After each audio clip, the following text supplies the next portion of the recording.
We would now like to hear from Dr. Frederick Travis. Dr. Travis is director of the Brain Center at Maharishi International University, USA. His work has focused on brain development from birth to adulthood, effects of stress on the brain, effects of meditation on the brain, and subjective and objective markers of higher states of consciousness. Dr. Travis has published 92 papers and co-authored 4 books. He teaches at the undergraduate and graduate levels and regularly presents at scientific conferences globally. He is a leading world authority on the effects on the brain of the Vedic technologies of consciousness. Today, Dr. Travis will demonstrate how transcendental meditation immediately produces coherence and integration in the brain functioning of one person. He will explain the implications of this not just for personal development, but also for understanding how our group of 11,000 TM meditators in Hyderabad has produced a worldwide influence of coherence and peace. Dr. Travis and his team will then show us how this assembly by meditating together creates even more coherence in the brain of the meditator on the stage. Dr. Travis, I understand that this is the first time this sort of demonstration has been done. Perhaps you'd like to explain what we're about to see. Now, a group of scientists have come together to look at the individual effects of group practice. And we've looked at first from the level of DNA. DNA is the first expression of pure consciousness in the physiology. Amrita Srivastava, John Fagan have looked at this. Then myself and Bernard Marcus have looked at the other end, what's happening on the level of brain functioning. Specifically, what is the effect of group practice on brain functioning? So John is looking at minute by minute. He's looking every 10 minutes over the program time of you, the 10,000 people. Amrita is looking over 2 weeks. So we're getting point by point measure of the Maharishi effect and also a broader region. What I've been doing with Bernard Marcus is looking at brain-to-brain synchrony as a possible measure of the group practice of the TM and TM City programs. You probably know the word synchrony or coherence, and usually it's to do with a single individual brain. Brain-to-brain synchrony is looking at the effect of coherence between 2 people. Same point on the brain of 2 people. And what is found is when you're engaged in a conversation with someone, brain-to-brain synchrony is higher. When you're teaching a class and the students who get the information you're giving, they have higher coherence with you, the teacher, and that student coherence is higher. It's found in pilots and co-pilots when they're involved in a very complex task. Brain-to-brain synchrony is higher. So we're approaching using 2 studies to see what is the possible effectiveness of brain-to-brain synchrony as a measure of group practice. So my first slide. So this will be the design that we used. So at the top what we see is your practice, your eyes closed, TM cities, yogic flying. And then what we asked the meditators to do, these are from the Experience the Self course, is come in and do their afternoon rounding. And what we do is we recorded their EEG during their 2 TM practices. So we can forward the slide. And what we see is their first meditation overlapped eyes closed and TM. So we can forward. The second meditation overlapped cities and yogic flying.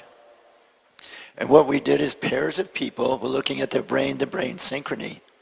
And notice we can compare these 3 critical aspects of our program, TM, innocent transcending, TM cities where we're introducing sutras in that silence, which, as Dr. Nader explained, and is increasingly more powerful, and then also yogic flying. So that was the first study. We have the data for that. The second study we're doing is in collaboration with John Fagan. He has non-meditating subjects, and they're resting, they're watching a video, and they're resting. And again, it's overlapping TM in cities and cities in yogic flying. And the question we're asking is a number of questions. Are the meditating group more sensitive to the Maharishi effect than the control group? A second question, as with the meditating group, will increasingly more deeper aspects of the program have a more powerful effect on their brain-to-brain synchrony? So now let's actually look at this in real time. Julianne Girardi has been kind enough to let us see her EEG. What we see here is 19 points on her scalp. The very top tracing is from the front left, and as you go down the tracings, it goes to the back of the brain, it turns around, then it goes to the front of the brain. So you can blink your eyes, Julianne. You notice these big excursions, very top, very bottom. That's coming from her eyes, it's not from her brain. So now we're stopped the tracing, and what we'll see is when the eyes are open, the brain amplitude is low, the frequency is fast. And this is just what the brain does when it's thinking and feeling and so on. Now what we'll do is we'll ask Julianne to begin her TM practice. And what we'll notice is a change in the raw EEG. The signal will get much higher. We'll see it get slower. It's about 8 to 10 cycles per second.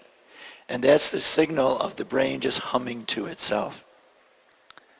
So you can close your eyes, Julianne, begin your TM practice. Thank you.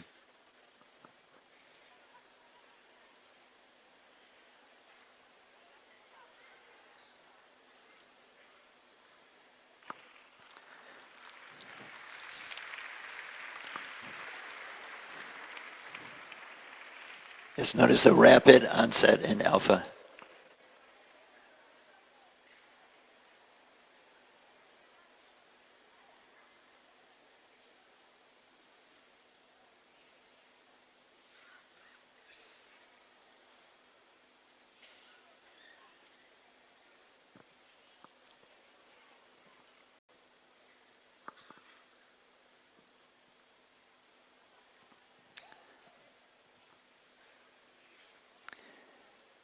Thank you, Julianne. You can stop thinking the mantra inside, sit easily and open the eyes.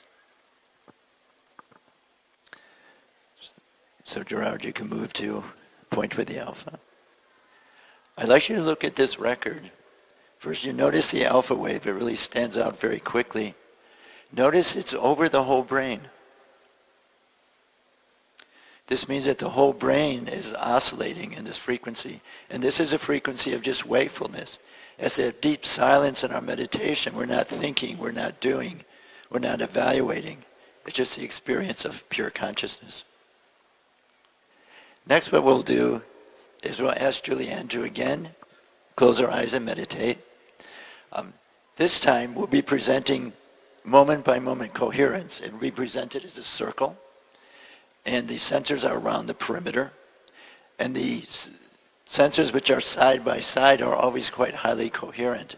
What you'll notice is when the alpha is over the whole brain, what we just saw, what we'll see is the lines will go from left to right and top to bottom. We'll have her meditate for about 1 or 2 minutes. And then what I'm going to do, I'm going to stand up, I'm going to put my hands over my head, I'm going to drop my arms. That's your signal to start TM. Okay? And then we're going to see what is the effect of your meditation on her coherence.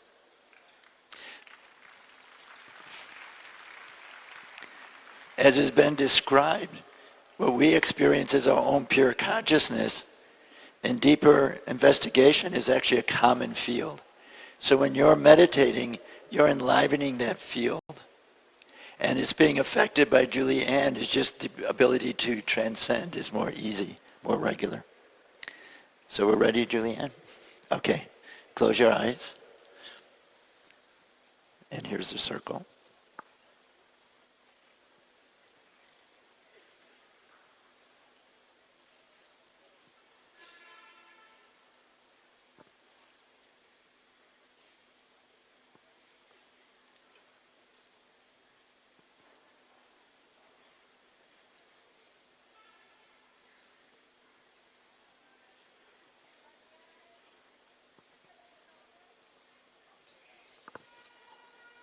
So back to the circle, please.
Jay Gurdev.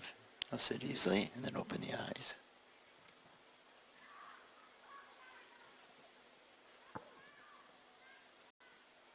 Thank you. Thank you, Bernard. Now if you could play back the screen capture. Go just. Is this a screen capture?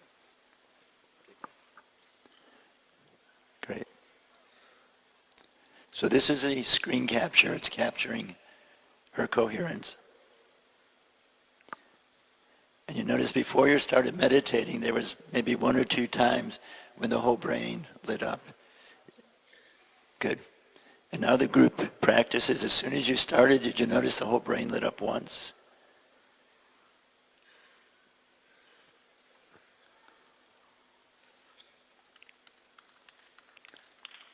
Yes, congratulate yourself.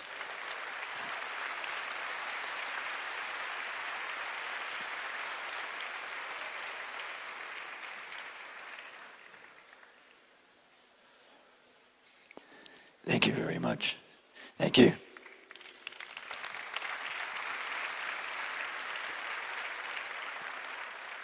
So this is our great power. Attending to ourselves, we also affect everyone. We affect the other people in the hall. We affect people who are not in the hall because of acting from that common field of consciousness. Thank you very much.